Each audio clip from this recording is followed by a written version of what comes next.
ഫിറഔന്റെ ഭീഷണി, ഫല ഉഖത്തിഅന്ന ഐദിയക്കും വ അർജുലക്കും, നിങ്ങളുടെ കൈകളെയും നിങ്ങളുടെ കാലുകളെയും ഞാൻ മുറിക്കുക തന്നെ ചെയ്യും. മിൻ ഖിലാഫിൻ എന്ന് പറഞ്ഞാൽ നമ്മൾ പിന്നെ അത് അവരുടെ ശിക്ഷ നടത്തണമെങ്കിൽ വലത് കൈ കൊത്തുന്നതോടൊപ്പം ഇടതുകാലും മുറിക്കുക എന്നുള്ളതാണ്. ആ രീതിയിലാണ് അവരുടെ അത് ശിക്ഷ. വല ഉസല്ലിബന്നകും ഫി ജുദൂഇൻ നഖൽ, നഖലിൻ്റെ ജിദഇന്മേൽ നിങ്ങളെ ഞാൻ ക്രൂശിക്കുകയും ചെയ്യും, ക്രൂശിക്കുക തന്നെ ചെയ്യും. അവിടെ നമ്മൾ പറഞ്ഞു വെച്ചത് ഇസ്ലാമിക ശിക്ഷാ കോടതിയിൽ നമ്മൾ പറഞ്ഞ ഈ ശിക്ഷകളുണ്ട് എന്നുള്ളത്, ഖത്ലുണ്ട്, സൽബ്, അങ്ങനത്തെ അത് മുഹാറബ എന്ന കുറ്റത്തിനാണ്. നമ്മൾ അതിൻ്റെ ഒരു ഉദാഹരണം പറഞ്ഞു. ഉറൈന അതേപോലെ റായിൽ ഗോത്രക്കാർ വന്നിട്ട് പിന്നെ ചതിച്ചപ്പോൾ അതിന് തത്തുല്യമായിട്ടുള്ള ശിക്ഷ നൽകിയത്. ഇസ്ലാമിക ശിക്ഷാ കോടതിയിൽ മുഹാറബ ഇങ്ങനെ മിൻ ഖിലാഫിൻ ഇതിലാണ് ശിക്ഷ. പിന്നെ ആയത്തിൽ അങ്ങനെയാണ് പറഞ്ഞത് അല്ലേ, ഇന്നമാ ജസാഉൽ ലദീന യുഹാരിബൂന അല്ലാഹ വറസൂലഹു വയസ്ഔന ഫിൽ അർളി ഫസാദൻ അൻ യുഖത്തലു ഔ യുസല്ലബു ഔ തുഖത്തഅ ഐദിഹിം വഅർജുലുഹും മിൻ ഖിലാഫ്. കൈക്കാലുകൾ ഛേദിക്കുക എന്നുള്ളതുണ്ട്, പക്ഷേ അത് ഒരു കുറ്റത്തിന് ഒപ്പം ഛേദിക്കൂല. പിന്നെ ഒരു മുഹാറ നടത്തിയിട്ടുണ്ടെങ്കിൽ കൈ കൊത്തും, പിന്നെ ഒരു മുഹാറ നടത്തിയിട്ടുണ്ടെങ്കിൽ അതിന് ശിക്ഷയായിട്ടാണ് എന്ത് ചെയ്തത്, ഇടത്തെ കാല് കൊത്തുക.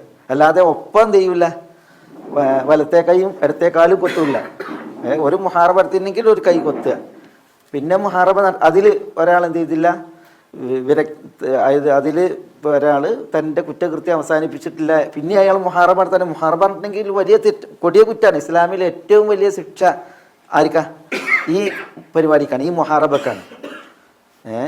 അത് പിന്നെ ഒരു തെറ്റ് ചെയ്തിട്ടുണ്ടെങ്കിൽ ഒരു കൈ, പിന്നെ ഒരു തെറ്റ് പിന്നെയും ചെയ്യുകയാണെങ്കിലാണ് അപ്പോൾ എന്ത് ഈ ഇടതുകാല് കൊത്തൽ, അല്ലാതെ ഒപ്പമല്ല. ഇതങ്ങനെയല്ല, ഇത് ഒന്നിച്ചാണ്. അതാണ് പിന്നെ അവരുടെ അന്നത്തെ ആ ഒരു രീതി, അതാണ് ഭീഷണിപ്പെടുത്തുന്നത്. പിന്നെ ഈ പ്രയോഗം കണ്ട കത്തയുണ്ട്. കത്ത എന്ന് പറഞ്ഞാൽ കഷ്ണിച്ചു. പിന്നെ അതേപോലെ സലബ പറഞ്ഞാൽ എന്താ, ക്രൂശിച്ചു എന്നാണ്. വമാ ഖതലൂഹു വമാ സലബൂഹു, എന്താ ആരെ കുറിച്ചാണ്, ഈസ അലൈഹി സ്വലാത്തു വസ്സലാമിയെ അവർ കൊന്നിട്ടില്ല. വമാ സലബൂഹു, സലബ പറഞ്ഞാൽ ക്രൂശിച്ചില്ല എന്നാണ്. ഇവിടെ നോക്കിയേ, ഇവിടെ ഉസല്ലിബന്നകും എന്നാണ്, ഇവിടെ സല്ലബയാണ്, ഇവിടെ ഖത്തഅയാണ്. അപ്പോൾ പിന്നെ ഖത്തഅ എന്ന് പറഞ്ഞാൽ കഷ്ണിച്ചു എന്നാണ്, അഖ്തഉ എന്ന് പറയും. ഇവിടെ ഇത് ഖത്തഅയിൽ നിന്നാണ്. ഖത്തഅ എന്ന് പറഞ്ഞിട്ടുണ്ടെങ്കിൽ നിഷ്ഠൂരം കഷ്ണിക്കുകയാണ്. അതേപോലെ തന്നെ പിന്നെ ഉസല്ലിബന്നകും, സല്ലബ എന്ന് പറഞ്ഞിട്ടുണ്ടെങ്കിൽ ഉണ്ടോ, സലബ എന്ന് പറഞ്ഞില്ല, അതിന് സലബ തന്നെ ക്രൂശിച്ചു നടത്തുന്നുണ്ട്. ഉസല്ലിബന്നകും നടത്തിയെങ്കിൽ അത് രൂക്ഷമായി ഉള്ള പ്രയോഗമാണ് തസ്ലീം. അതാണ് അതിൻ്റെ ആ ഈ ക്രിയ അറിയിക്കുന്നത്. യുസബ്ബിഹൂന അബ്നാഅക്കും എന്ന് പറഞ്ഞില്ലേ, അത് അവർ ഫിറഔനെ കുറിച്ച് പറയുന്നിടത്തൊക്കെ യുസബ്ബിഹൂൻ എന്ന് പറഞ്ഞാൽ ദബഹ എന്ന് പറഞ്ഞാൽ അറുത്തു, യസ്ബഹു അറുക്കും.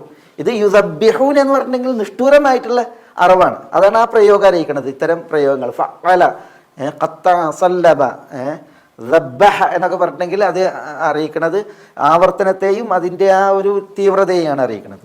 ഏതായാലും ഫല ഉഖത്തിഅന്ന ഐദിയകും വഅർജുലകും മിൻ ഖിലാഫിൻ വല ഉസല്ലിബന്നകും ഫീ ജുദൂഇൻ നഖൽ. നമ്മൾ പറഞ്ഞു ഇവിടെ അലാ ജുദൂഇൻ നഖൽ എന്നാണ് ഉദ്ദേശം, അതിന്മേൽ എന്നുള്ളത്. നമ്മൾ ആലയുടെ വിഷയമൊക്കെ പറഞ്ഞു. അല്ലാഹു സുബ്ഹാനഹു വതആല ഫിസ്സമ എന്ന് പറഞ്ഞാൽ അലസമ എന്നുള്ള അർത്ഥം എന്നുള്ള കാര്യങ്ങളൊക്കെ പറഞ്ഞു. പിന്നെ ജുദൂഉൻ നഖൽ, എന്തിനാണ് നഖലിൻ്റെ ജുദൂഇനെ തിരഞ്ഞെടുത്തത്? പിന്നെ അത് കൂടുതൽ നോവിപ്പിക്കാൻ, വേദനിപ്പിക്കാൻ. കാരണം ഈത്തപ്പൻ്റെ കാണ്ഡം എന്ന് പറഞ്ഞിട്ടുണ്ടെങ്കിൽ അതിമ ചാരിക്കാൻ പറ്റില്ല, അപ്പം തന്നെ പൊള്ളും പുറം. അത് ക്രൂശീകരിക്കുക എന്ന് പറഞ്ഞിട്ടുണ്ടെങ്കിൽ ഒന്നുകിൽ വരിഞ്ഞു മുറുക്കി കെട്ടലാണ്, അല്ലെങ്കിൽ ആണി അയിമ ചാർത്തിയിട്ട് മേടലാണ്. അപ്പോൾ അതിനാണ് എന്ത് ചെയ്തത്, ഈ ജുദൂഉൻ നഖൽ ഈത്തപ്പൻ്റെ ആ ജിദവിനെ തിരഞ്ഞെടുത്തത്. ജിദവ് എന്ന് പറഞ്ഞാൽ പിന്നെ അതിൻ്റെ കാണ്ഡം.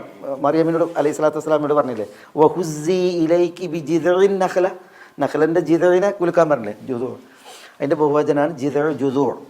അപ്പോൾ അതിൽ ക്രൂശീകരിക്കാണ് പറയുന്നത്. ഈ തസ്ലീബ് എന്ന് പറഞ്ഞിട്ടുണ്ടെങ്കിൽ തന്നെ ശരിക്കും നമ്മൾ ഈ സുൽബ് എന്ന് പറയുന്നത് എന്തിനാ, സലബ എന്ന് പറഞ്ഞാൽ ഉറച്ചു നടത്തും. സുൽബ് എന്ന് പറഞ്ഞാൽ നമ്മളെ മുതുകിന് പറയും, എംബൈനി സുൽബി വ തറായിബ്, പിന്നെ നട്ടലിന് അതേപോലെ തന്നെ മുതുകിന് സുൽബ് പറയും, തസ്ലീബ്. പിന്നെ അതെന്തുകൊണ്ടാണ് ഈ ക്രൂശീകരണത്തിന് സൽബ് അല്ലെങ്കിൽ തസ്ലീബ് എന്ന് പറഞ്ഞത്? ഒരാൾ ക്രൂശീകരിക്കപ്പെട്ടിട്ടുണ്ടെങ്കിൽ അയാളുടെ നീര് വറ്റും, ചോര വറ്റും, മാംസം പിന്നെ ഉണങ്ങും. പിന്നെ എല്ലും മാംസം ഉണങ്ങിയിട്ട് ഉള്ള രൂപം എവിടെ ഉണ്ടാവുള്ളൂ? ഈ ക്രൂശീകരിക്കപ്പെട്ടടുത്ത് ഉണ്ടാവുള്ളൂ. നീരും ചോരയൊക്കെ ഒഴുകും, വറ്റും. എന്നിട്ട് പിന്നെ ഇത് ഒരു പിന്നെ ഉറച്ച് ഒരു ആൾ രൂപം ഉണ്ടാകുക. അതാണ് തസ്ലീബ്. ആളെ നീരും പറ്റി ചോരയും പറ്റി പിന്നെ ഇങ്ങനെ ഒരു മരക്കഷ്ണം പോലെ ഉറച്ചൊരു സാധനമായിട്ട് പരിണമിക്കും. അള്ളാഹു നമ്മളെ കാക്കട്ടെ. അല്ലാഹുൽ മുസ്തആൻ. അതാണ് ഈ പിന്നെ ക്രൂശീകരിച്ചാൽ. അതുകൊണ്ടാണ് ഈ ക്രിയ തന്നെ വന്നത്. സലബ എന്നുള്ള ക്രിയ ഈ പ്രവൃത്തിക്ക് പറയപ്പെട്ടത്. ഫല ഖത്തിയന്ന ഐദിയകും അർജുലകും മിൻ ഖിലാഫിൻ വല ഉസല്ലിബന്നകും ഫീ ജുദൂഇൻ നഖ്ൽ.